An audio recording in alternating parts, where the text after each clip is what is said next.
A malfunctioning Venus in your consciousness will exhibit the traits of Venus in Virgo, where Venus is debilitated. So Virgo is the zodiac sign or the energetic environment that the Venus agenda or the Venus force in our consciousness, it's the least compatible with.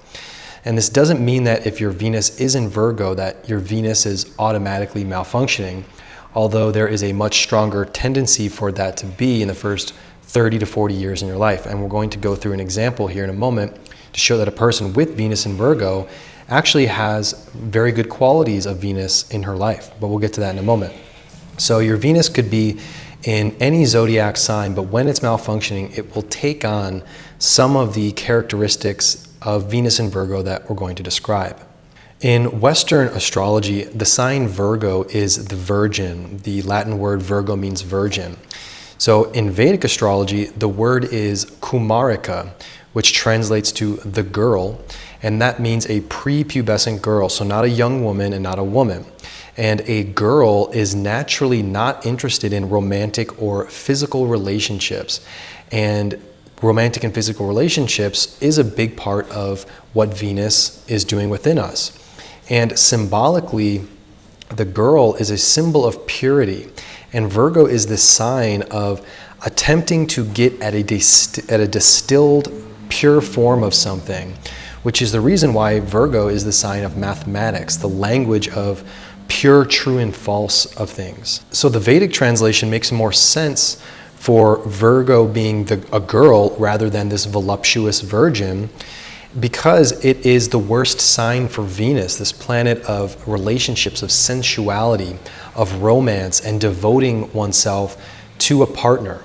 So anyone with Venus in Virgo, it's not that relationships are going to be automatically more difficult or that they won't happen or these people aren't capable of creating fulfilling and long-lasting relationships, because there are so many factors in a chart that determine the quality of our relationships and also our marriage. So here's an example that I would like to discuss that shows that if your Venus is in Virgo, it doesn't mean that you're not going to get married or are capable of a good relationship.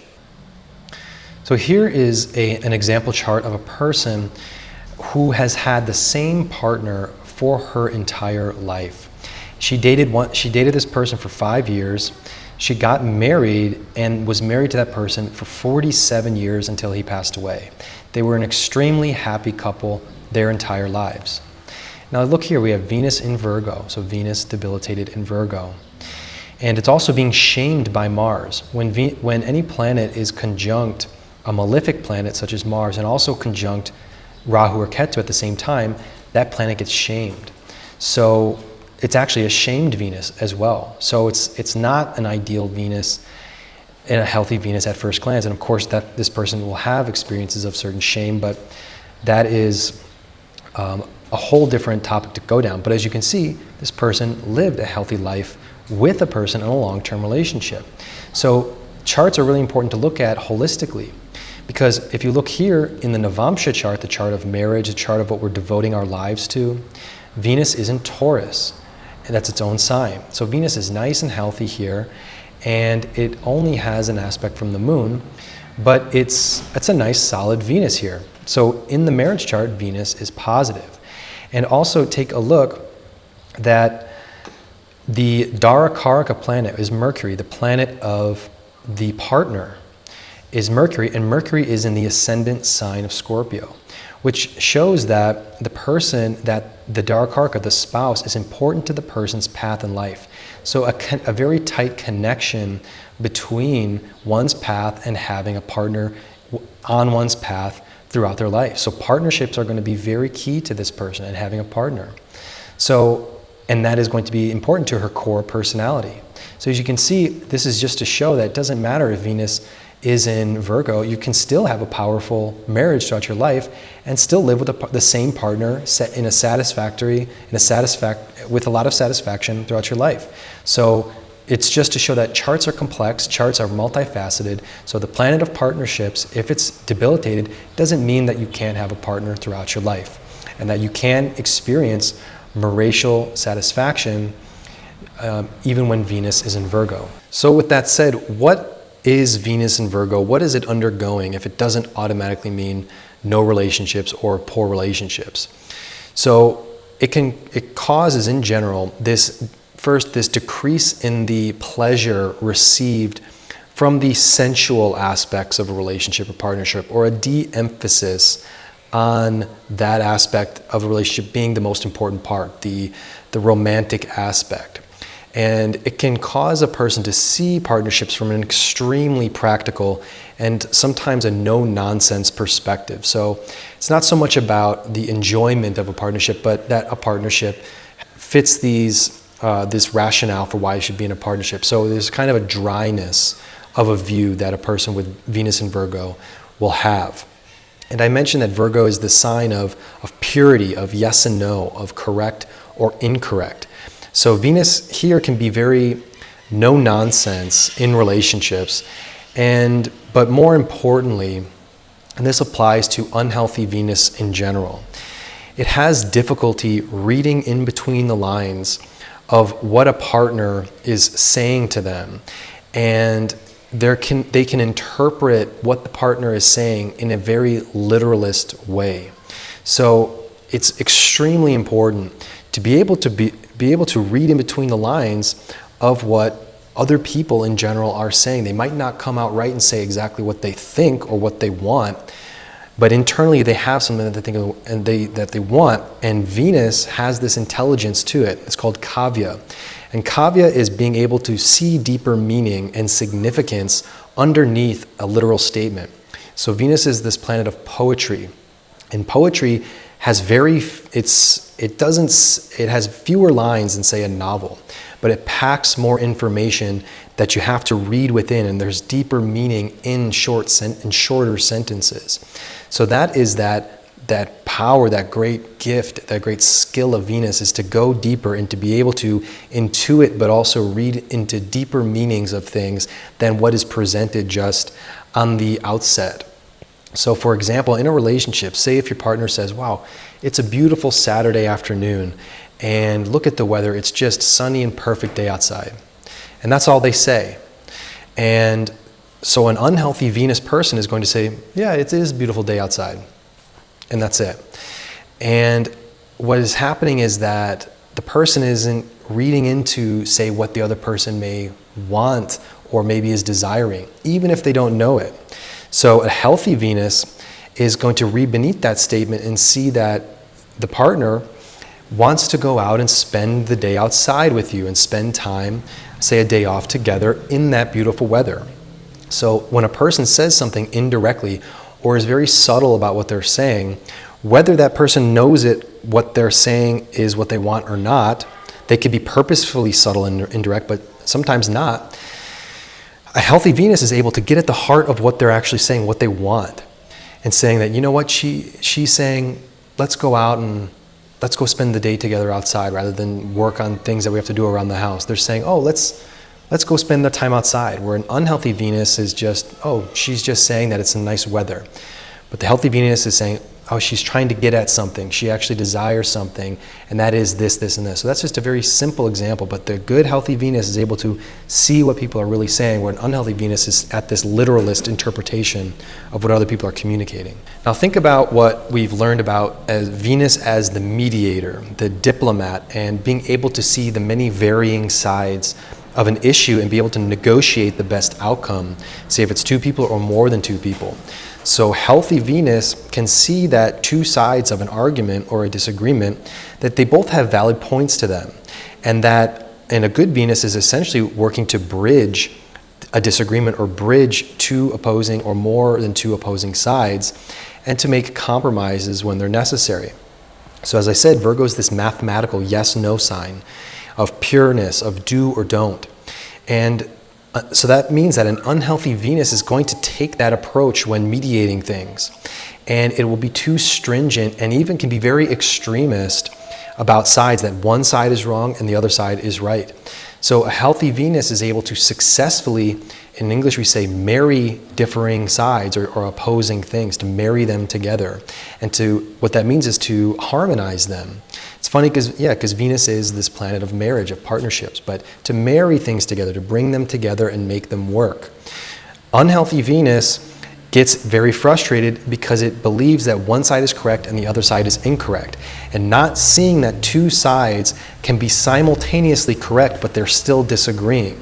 So Venus wants to compartmentalize the truth or purity of things rather than see that there can be multiple things true at once and working to bring them into harmony. So we also discussed this core of Venus. It's our sense of our self-worth and what we feel we deserve to receive from the world based on the value that we give to the world. So we feel good because I can do this for other people and it makes me feel good about myself. I'm a worthy person. I'm worthy of receiving things from the world.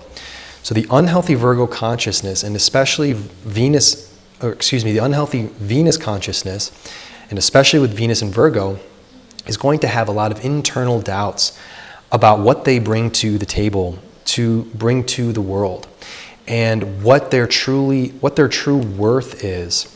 And this causes them to feel that they're not worthy to receive loving attention from other people, and that there's just some kind of flaw in what their value is to other people. And it can be difficult for them to see it, but also they can see it very acutely, that there's something that they need to fix to get them to a better level so that they are worthy of being loved. And so it can create this kind of low sense of self-love.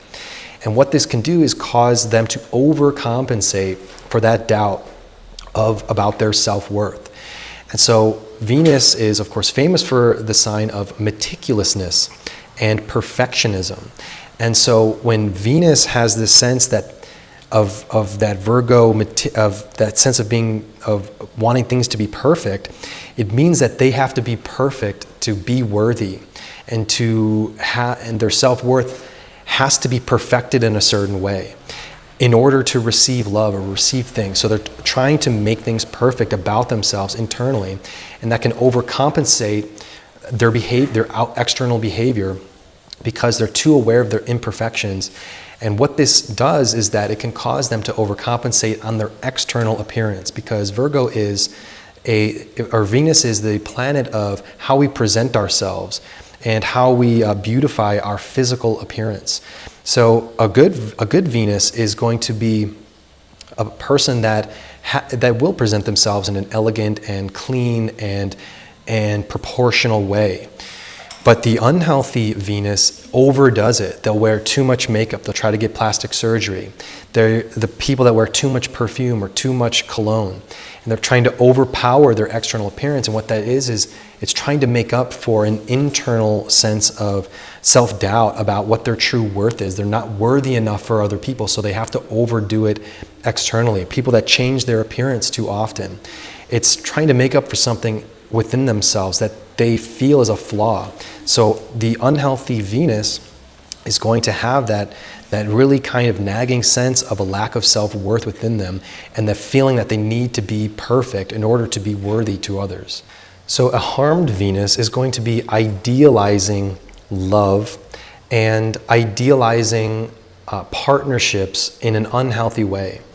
And that's because they're going to be perceiving very acutely any kinds of flaws in the partner. And so they will cut themselves off from potential partners because they think that the partner has to be this on a pedestal perfect item, and they won't settle for anything less than what they perceive as perfect. And if they have a partner, and so they'll be cutting off potential partners, but if they have a partner, they're going to try to control as many details in the partner as possible. And so it can have this very controlling aspect, this nitpickiness to the partner.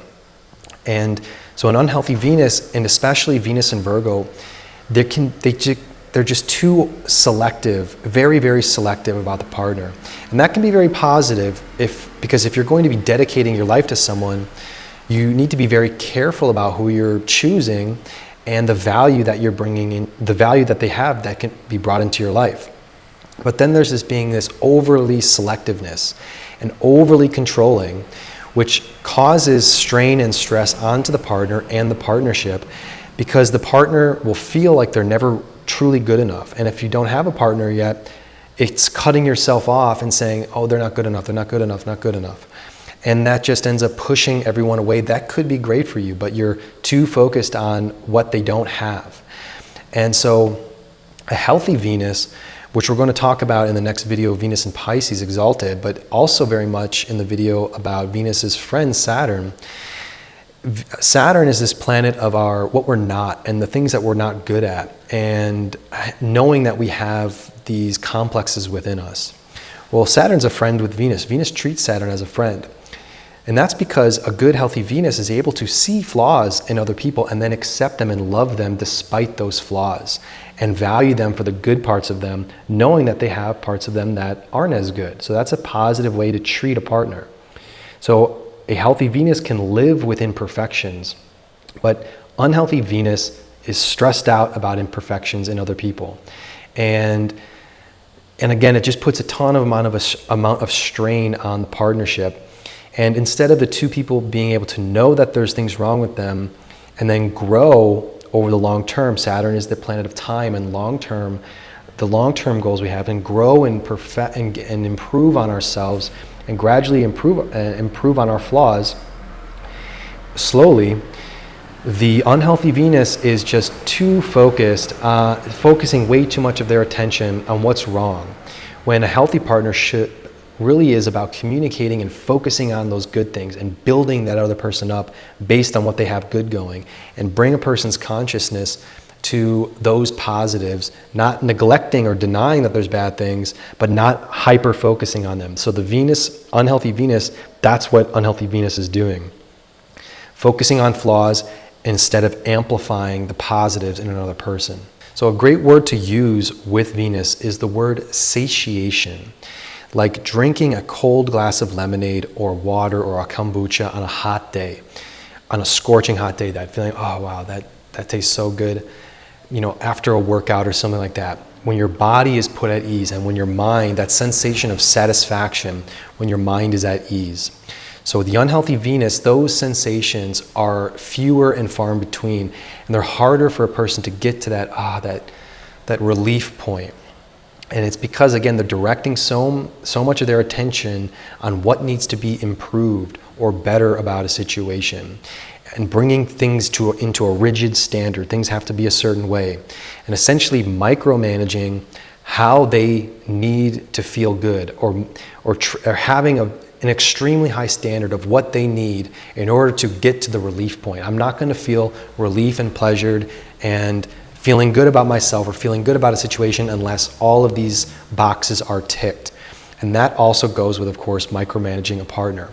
And so Venus, this planet of relaxation, of rejuvenation, and of course, vacation, time off, of being able to rejuvenate your mind, to be able to relax your mind. I know people like this, of course. Maybe you know someone like this. Have you ever gone on vacation with somebody that is constantly referring back to the agenda, to the schedule, and the timetables of when you go on the excursions or whatever? The person that's micromanaging the relaxing time. That person is not fun to be around because they aren't appreciating what vacation is supposed to be for in the first place. To do something that pleasures you and turns the dial of your life down to a 2 or a 3 in terms of the energy output. But when Venus is unhealthy, the person is never on vacation time, even when they're on vacation. So they're not able to settle down. They're too over analytical when they should just be relaxing and turning their mind off. And they don't have this moment of resolution or finality, or just let it be and just let it go. And again, it's interesting because Venus and Saturn are these mutual friends. Saturn is the planet of lethargy and doing nothing, because sometimes it's best to just do nothing and just turn it all off. What does that do? Like sleeping. What does that do? It recharges you. Venus is this planet of rejuvenation, and to rejuvenate, we need to turn it down. We have to let our body heal. That's what healthy Venus does, but unhealthy Venus doesn't allow themselves to be able to do that. It forces them into the analytical mind state. So it becomes a very tiring and frustrating existence for unhealthy Venus because they have this sense that work is never done. And Virgo is the sign of work, of material work. It's an earth sign, and it's also a tamasic sign. Tamas being getting ourselves out of undesirable situations, that motivation to get out of an obstacle or overcome an obstacle. So it's the sign of material obstacles. And so when Venus is there, they aren't able to relax because their mind is constantly on obstacles. And they're feeling like something just wasn't right, or something wasn't, or they need to improve something. And so they're always, in a way, selling themselves short, that their work is never finished, and something is just not correct enough, or constantly adjusting and tweaking the world around them. Virgo is a dual sign, and dual signs are a hybrid between action and then improvement. So it's this ability to get things, to improve things, but to kind of upgrade things. So unhealthy Venus is always upgrading something, but Virgo wants to chill. It's the planet of letting things be and flow as they are. So what happens with this unhealthy Venus consciousness is it grows more and more with this obsession with planning and problem solving, and seeking to manifest exactly what's in their consciousness into physical reality, which is a good thing, to desire to manifest something into our world. But it becomes this obsession that overtakes the ability to flow with life, to go on the lazy river every once in a while. And so when we're constantly trying to resolve whatever requirements that we have to do in the material world, basically the unhealthy Venus, what it's doing is it wants to be valued for this ability to be a problem solver, because Venus is our ability of self-worth and value. But there's a problem with that. There's a flaw in that. And the problem with wanting to be a worthy person because you're a problem solver is because, first of all, it's not Venus's job to problem solve. It's Mars's job. And to some extent, Mercury's job. Mercury to be able to sift through and investigate information in order to come at kind of to see what opportunities will work better, to juxtapose things, and to have that kind of investigate or experiment with things to see what will work. But it's Mars's job to be the problem solver. Mars gives us the hunger to go out and improve our lives, to solve problems, to have that desire to express our will to get things done.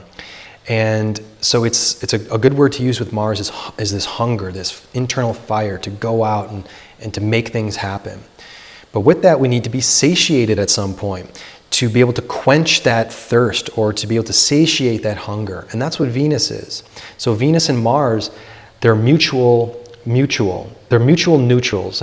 Neither one treats the either as an enemy or as a friend. So they need each other, but they exist kind of as opposites in a certain way. So Mars giving us this hunger, they're opposites, but they don't oppose one another. They're helpful to one another. So Mars, this hunger, and to get something done, this fire.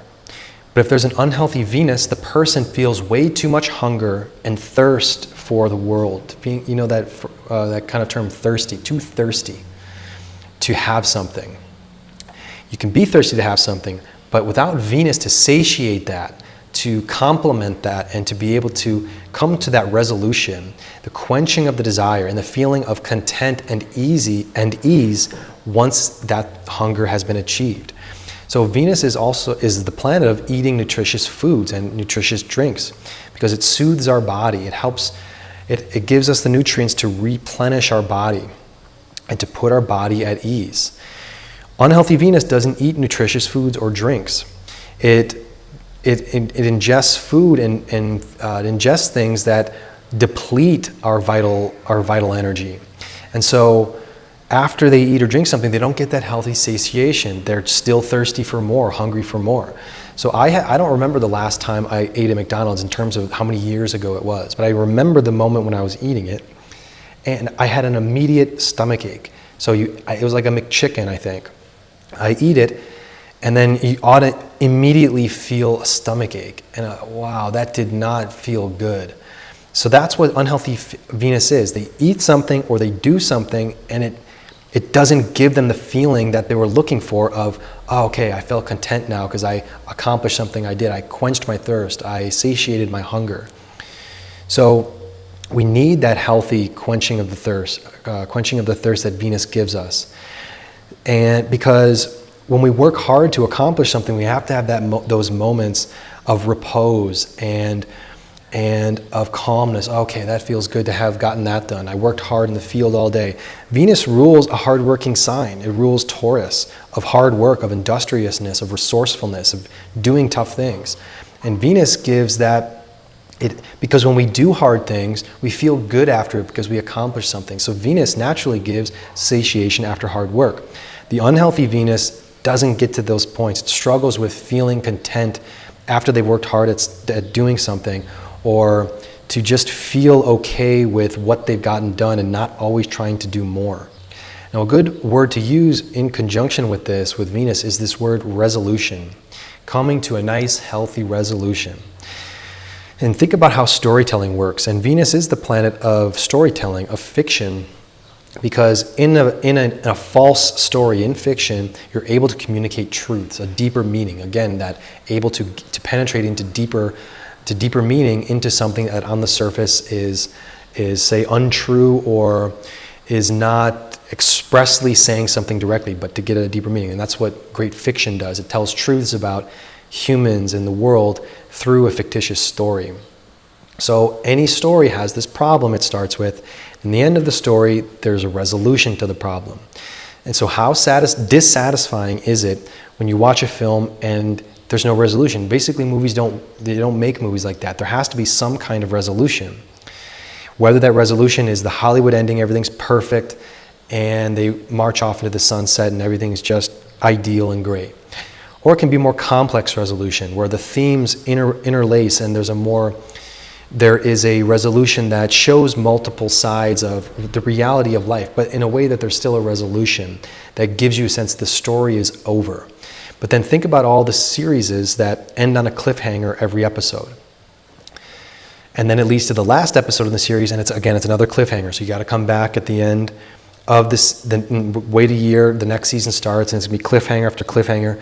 It's a really clever thing that the filmmakers do and the writers. It keeps you coming back for more. And sometimes I just love it when it ends like that because I can't wait to watch the next episode. But eventually that series has to end. It can't just end on no resolution and then we're never going to make another episode. There has to be a finality. So Venus is that finality, that point of, okay, that's it. This is what it is. And being okay with it and saying, it's neither good nor bad. It is what it is, and there's a resolution to the issue. And it's not stressed out or ruminating on the lack of resolution. So think about that's exactly what the political news cycle does. 24/7 of collecting all the bad things that are happening in the world, presenting them, and then saying, there's no resolution to it. We have to wait till tomorrow and see what happens. And it's just infinite. It's just constantly lack of resolution. There's always a problem. And even if the problem gets solved, they don't really mention it because they're mentioning the new problems. So what that is this inability to feel that the Venusian sense of pleasure at something ending. And it's very stressful existence to be in. And it doesn't allow something to be finalized and to just dissipate away and feeling okay with be glad about whatever has been achieved and that you envisioned something and it worked out or it didn't work out and then you can move on. So it's all about that relief that Venus gives. Everyone wants to feel that, I'm so glad that they said that, or it can put kind of a bookend on something. Venus, we need to have that resolution at various points in our life. We can't always be thirsting for more. And an unhealthy Venus struggles to get to that resolution point and just putting it away. It's time to move on to something new. So I want to touch on something I kind of forgot to mention about Venus and self-worth, and the core of what Venus is doing is creating the sense of perceived value of ourself and also the real value of ourself, and basically everything of Venus blossoms out from that core aspect of Venus. So when a healthy Venus, it's creating self-worth on feeling that we're valuable to other people because we're bringing something to the table that is positive and generates more positivity in the world. And that could be a skill that we're good at.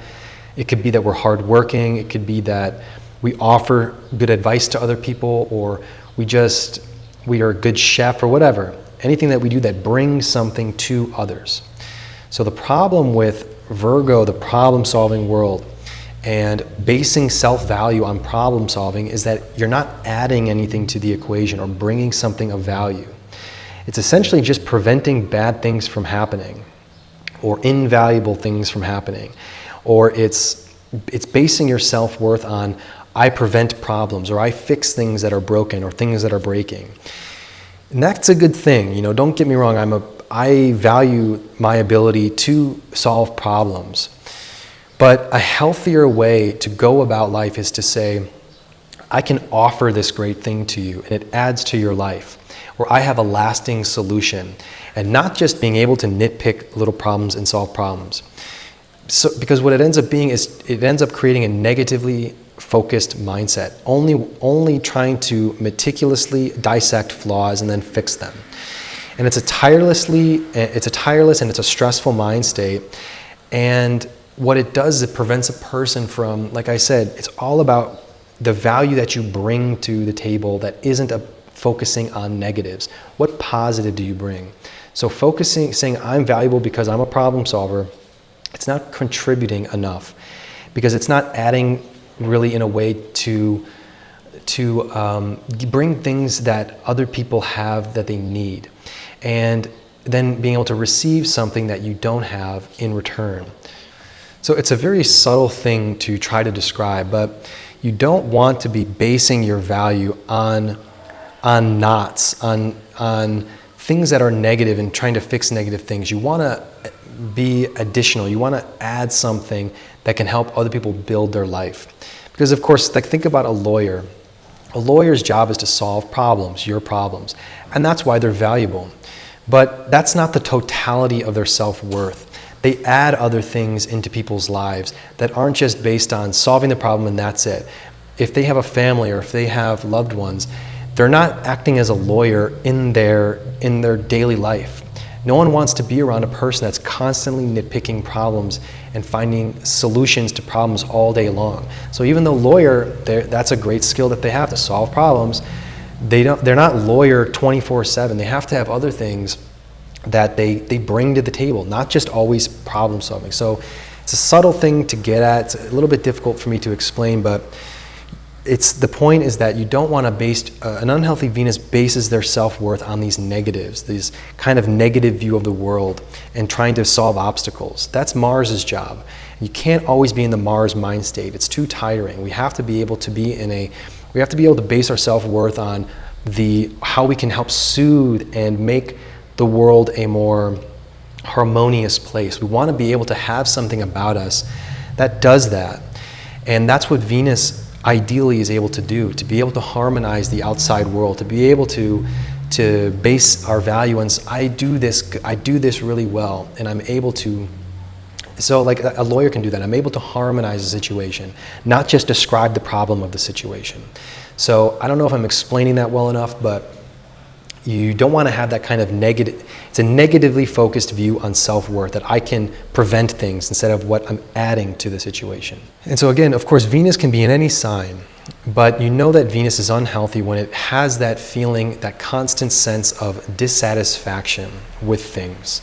And so I was just explaining that meticulously observing and the detail orientation of trying to solve problems or preventing bad things from happening, it's very tiring, and it's a dissatisfied place to be at, always dissatisfied. That's unhealthy. And instead of really what Venus wants to be doing is to be able to enjoy the bigger picture in life, to see that one way or another things can work out, and to be able to take that Jupiterian perspective. We'll talk about this with Venus and Pisces, but to be able to see the big picture, be able to see the flaws and just enjoy and allow that flowing of moment to moment to happen.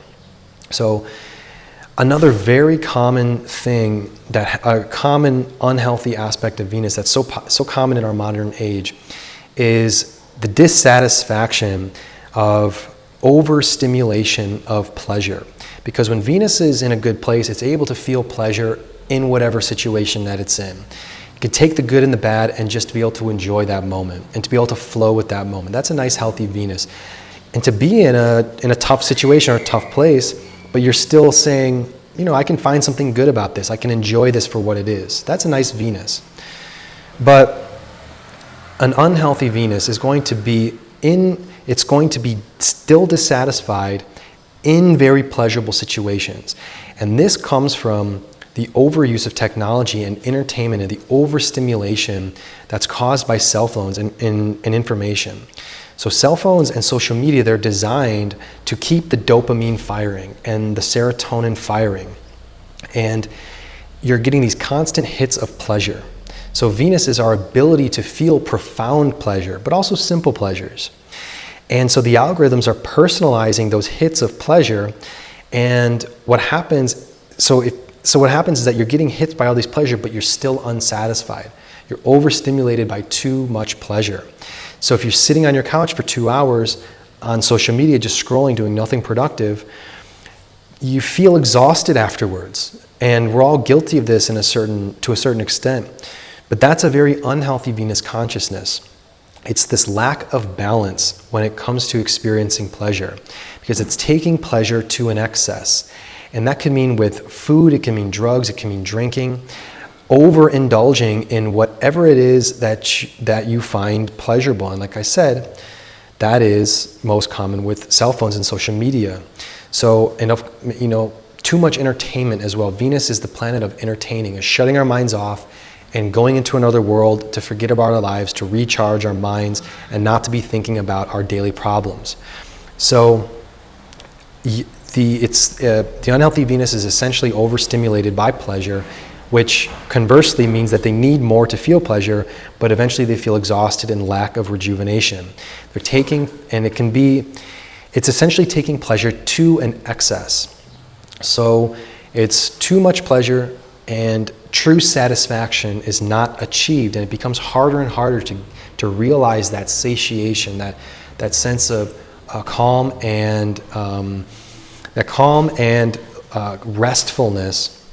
And so when they're unable to get that calm and restfulness because of too much pleasure, too much stimulation of pleasure, the behavior becomes more intense and they become less balanced on their ability to feel that sense of relief and resolution that Venus within us is attempting to achieve and to give us. So the bottom line is that an unhealthy Venus in life, life is just a lot less enjoyable because of the overemphasis on surroundings or other people having to be perfect, and the constant need to be improving things rather than allowing things to flow and to give us pleasure and to let things flow into our lives that are going to help us, make our lives more enjoyable. Venus is a Rajasic planet, and Rajasic is simply meant to make our lives more enjoyable. And Venus does it by making good decisions about what to allow into our lives that bring us value. But the unhealthy Venus, it's like going on a picnic, going on that Saturday afternoon I was talking about, going on that picnic, but it happened to become overcast and cloudy, and then it starts to rain. So the unhealthy Venus, it can't focus on, say, the small things before it starts to rain, enjoy on the small things, the good things that are happening that can be pleasurable. It's focusing on the negative things. And then when it starts to rain, they sprint to the car and they're brooding about how nothing worked out as they envisioned in the perfect way. Well, the healthy Venus is dancing in the rain and taking all the water in and just enjoying the rainstorm and being happy about the imperfectness of it raining. Rain is actually an auspicious thing. It rejuvenates the earth. We need the rain to refreshen the earth. So the healthy Venus is able to find pleasure and enjoyment in an imperfect situation.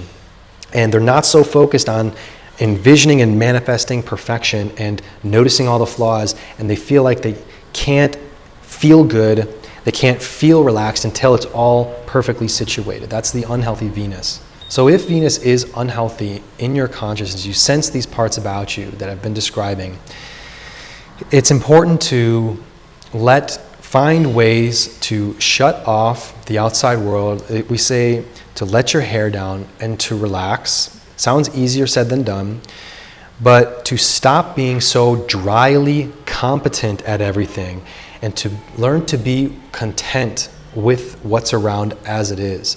So the word content is so key for unhealthy Venus, and focusing on being content and seeing beauty in any given moment and seeing beauty in flaws. Venus is our ability to see the harmony and the beauty of the world, even if it's to us seeming imperfect or it's not the perfect symmetrical thing. There is a beauty to flaws. A nice healthy Venus is able to see, to even like things about other people that aren't as good. Oh, he's such a crappy chef, but it's kind of cute, it's kind of fun to see him fumbling around, and I'll help him a little bit, or help her. It's something that they need to work on, and not stressing oneself out about it, and to kind of get pleasure from things when they're not perfect. It lightens the mood, it lightens up your ability, it soothes the experience of life. Venus is this water planet that wants to soothe and to make things more fluid, and to not be, like I said, to be able to float on the water, float on the lazy river and rejuvenate yourself, and to not at the same time not overstimulate oneself with too much pleasure, and to always be craving more, to hunger for more. So getting out of that stressful mind state, the problem-solving mind state, is so important. So Venus is this planet of cooperation, to be able to find that balance and to create win-win situations, to create harmony in our life. The unhealthy Venus is all over the place, wants things to fit into narrow boxes, and it ends up wanting these extremes of experiences in the world. And it just always leads to the lack of self-satisfaction and not being able to feel true, deep inner satisfaction with life. So in the next video, we're going to be talking about the opposite. How do we achieve a healthy Venus, the exalted Venus in Pisces?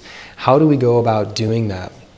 And what are these healthy qualities of this water planet Venus in this profound water planet Pisces? And how do we really go about to heal Venus? Because Venus you see so many problems in the world, and they come down to, I see a lot of unhealthy Mercuries and unhealthy Venuses when it comes to the practical matters. So stay tuned for the next video. We're going to be talking about how do we beautify and create more true rejuvenation and satisfaction in our lives.